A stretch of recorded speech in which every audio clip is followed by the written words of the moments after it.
So first of all ബാർക്കിലോട്ട് നൈസറിന്റെ ഒരു attraction point ആയി ആൾക്കാർ കാണുന്നത്, നൈസറിന് MSc കഴിഞ്ഞ ആൾക്കാർക്ക് ബാർക്കിന്റെ എക്സാമിൽ അപ്പിയർ ചെയ്യണ്ട, ബാർക്കിന്റെ ഇന്റർവ്യൂവിന് ഡയറക്റ്റ് അപ്പിയർ ചെയ്യാം.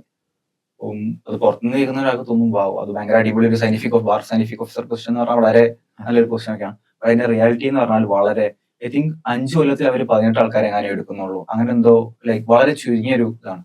അതൊരു നല്ല ഓപ്പർച്യൂണിറ്റി ആയിട്ട് ഞങ്ങളുടെ സീനിയേഴ്സ് ഒക്കെ പറഞ്ഞിട്ടുള്ളത് അതൊരു നല്ല ഓപ്പർച്യൂണിറ്റി ആയി അതായത് അങ്ങനെ ഒരു അട്രാക്ഷൻ കണ്ടിട്ട് നമ്മള് നൈസറിലോട്ട് വരുന്നത് അത് മാത്രം കണ്ടിട്ട് അത് മാത്രം കാരണം ഓപ്പർച്യൂണിറ്റിയാണ് അതിനുശേഷമുള്ളത്. അതിനുശേഷമുള്ള പിന്നെയുള്ള ഓപ്പർച്യൂണിറ്റീസ് ഓഫ് കോഴ്സ് MSc കഴിഞ്ഞാൽ നമുക്ക് ഇപ്പം MSc കഴിഞ്ഞാൽ അവിടെ മടുത്തു. ഭവിഷ്യത്ത് പറഞ്ഞാൽ MSc കഴിഞ്ഞോട് മടുത്താൽ ഐ വുഡ് സേ ഒന്ന് നെറ്റൊക്കെ എഴുതിയിട്ട് എന്ത് ചെയ്യാം, നമുക്ക് ടീച്ചിങ് ഫീൽഡിലോട്ട് ഡയറക്റ്റ് പോവാം.